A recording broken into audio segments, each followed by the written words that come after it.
ஒரு நிகழ்ச்சி அந்த நிகழ்ச்சிக்கு போனதை பற்றி நீங்கள் அரசியலில் அது தீர்மானிக்கக்கூடாது. மத்திய அரசாங்கம் அதாவது மாநில அரசாங்கம் ஏற்பாடு செய்த நிகழ்ச்சியில் நாம் கலந்து கொண்டு குறிப்பாக நம்முடைய பாதுகாப்புத்துறை அமைச்சர் மரியாதைக்குரிய திரு ராஜ்நாத் சிங்ஜி அவர்கள் கலந்து கொண்டு அந்த காயினை வெளியிட்டதில் வச்சு நீங்கள் இதுதான் அரசியல்ன்றது நம்ம வரக்கூடாது. அரசியலுக்கு அப்பாற்பட்ட நிகழ்வாக தான் நான் இதை பார்க்க வேண்டும். சுதந்திர தினத்தினுடைய டீ பார்ட்டி கடந்த 2 வருஷமா கலந்துக்கிடல திமுக. இந்த முறையும் திமுகவுடைய கூட்டணி கட்சிகள் முழுமையாக புறக்கணிச்சாங்க. திமுகவும் கடைசி வரைக்கும் புறக்கணிச்சதாக தான் சொல்லப்பட்டுச்சு. இந்த நிகழ்வுக்கு முன்னாடி கடைசி நேர மாற்றம்ங்கிறது இந்த நிகழ்வுக்காகத்தான் பார்க்கப்படுகிறது. அது அப்படி நம்ம பார்க்கக்கூடாதுங்க. ஏன்னா மத்திய அரசாங்கம் மாண்புமிகு பிரதமர் திரு நரேந்திர மோடிஜி அவர்கள் 3வது முறையாக மூன்றாவது முறையாக ஒரு மிகப்பெரிய வரலாற்று சிறப்புமிக்க வெற்றி பெற்று ஆட்சி அமைத்திருக்கிறார்கள். அந்த ஆட்சி ஒரு தமிழ்நாட்டினுடைய வளர்ச்சிக்காக, தமிழ்நாட்டினுடைய மேம்பாட்டிற்காக ஒரு கடந்த 10 ஆண்டுகளில் மட்டுமே கிட்டத்தட்ட 11 லட்சம் கோடி ரூபாய் கொடுத்து தமிழ்நாட்டினுடைய வளர்ச்சிக்கு வேலை செய்து கொண்டிருக்கிறோம். அதனால ஒரு கவர்னருடைய நிகழ்வானது, கவர்னருடைய டீ பார்ட்டி என்பது அனைத்து கட்சிகளும் கலந்து கொண்டுவது. அவர்கள் போன வருடத்தில் வரல, இந்த வருஷத்தில் வர்றீங்க அப்படின்றது நம்ம இது அவங்க போன வருடத்தும் வருடம் அழைப்பு விடுத்திருக்கிறார், இந்த வருடமும் அழைப்பு விடுத்திருக்கார், இந்த வருடத்தில் அழைப்பில் கலந்திருக்கிறார்கள்.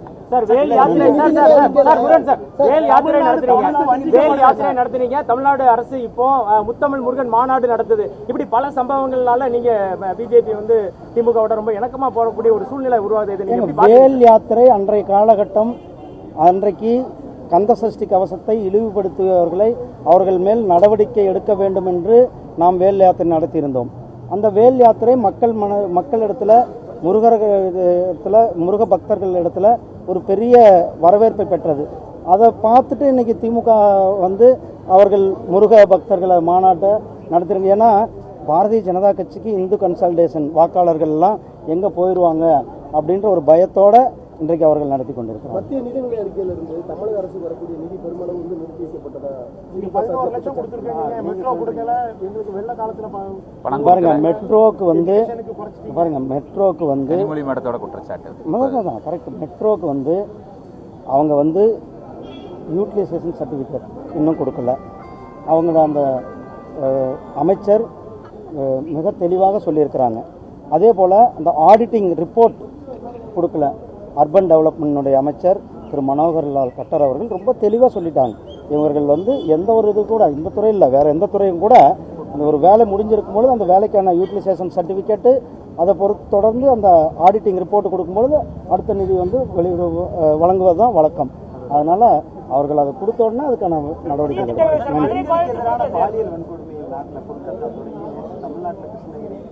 கோயம்புத்தூர் இது வன்மையாக கண்டிக்கத்தக்கது.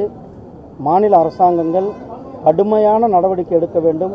குற்றவாளிகளுக்கு கடுமையான தண்டனைகள் பெற்றுத்தர வேண்டும். அது யாராக இருந்தாலும் பாரபட்சமின்றி நடவடிக்கை எடுக்க வேண்டும். கல்கத்தாவில் வெஸ்ட் பெங்கால் அரசாங்கம் முறையாக நடவடிக்கை எடுக்காதனால தான் இன்றைக்கு சிபிஐ அந்த வழக்கை எடுத்து சிபிஐ விசாரணை செய்து கொண்டிருக்கிறார்கள்.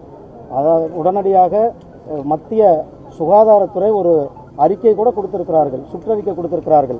அனைத்து மாநிலங்களும் டாக்டர்கள் மேலே அல்லது மருத்துவர்கள் மேலே, பணியில் இருக்கிறவங்க மேலே ஏதாவது சம்பவங்கள் நடந்தால் 6 மணி நேரத்துக்குள்ள எஃப்ஐஆர் பதிவு செய்து அவர்கள் மேலே நடவடிக்கை எடுக்க வேண்டும் என்ற அந்த சுற்றறிக்கையும் சுகாதாரத்துறை மூலம், மத்திய சுகாதாரத்துறை மூலம் கொடுக்கப்பட்டிருக்கிறது. மாநில அரசாங்கங்கள் கடுமையான நடவடிக்கை எடுக்க வேண்டும் என்பதுதான். நாங்கள் தேசிய ஜனநாயக கூட்டணி மிக வலிமையான கூட்டணியாக 3வது முறையாக மாண்புமிகு பிரதமர் திரு நரேந்திர மோடிஜி அவர்கள் மக்களுடைய பேராதரவோடு இன்றைக்கு ஆட்சி அமைத்து சிறப்பாக ஆட்சி நடத்தி கொண்டிருக்கிறார்.